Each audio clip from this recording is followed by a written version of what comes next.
শোণিতপুৰ জিলাৰ তেজপুৰৰ বেজৰ চুবুৰী গাঁৱত কোভিড টেষ্ট কৰাত ৩৫ জন লোকৰ দেহত কোভিড পজিটিভ ধৰা পৰাত কণ্টেইনমেণ্ট জোন হিচাপে ঘোষণা কৰে। উক্ত অঞ্চলৰ ৰাইজে বাহবান্ধি কণ্টেইনমেণ্ট জোন হিচাপে ঘোষণা কৰাই সজাগ হ'বলৈ আহ্বান জনাইছে প্ৰশাসনে।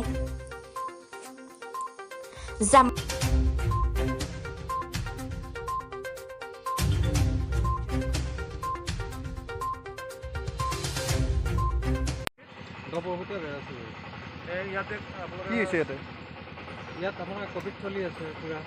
কিমানজন মানুহ ওলাইছে? প্ৰায় ৩৫ জন মান মানুহ হৈছে। আৰু এইটো ৰাস্তাত লগ কৰিছে আপোনালোকে চিন্তা কৰিব নিজে মানে প্ৰায় ১০-১৫ জন মান মিলি পেলাই আমি এইটো কৰা হৈছে। ইয়াতকে মানুহ উলহ-মালহ হৈ আছে নেকি? হয়, হৈয়ে আছে। নামানে মানুহে নামানে। স্বাস্থ্য বিভাগৰ প্ৰশাসনৰ মানুহ আহিছে, কি কয়?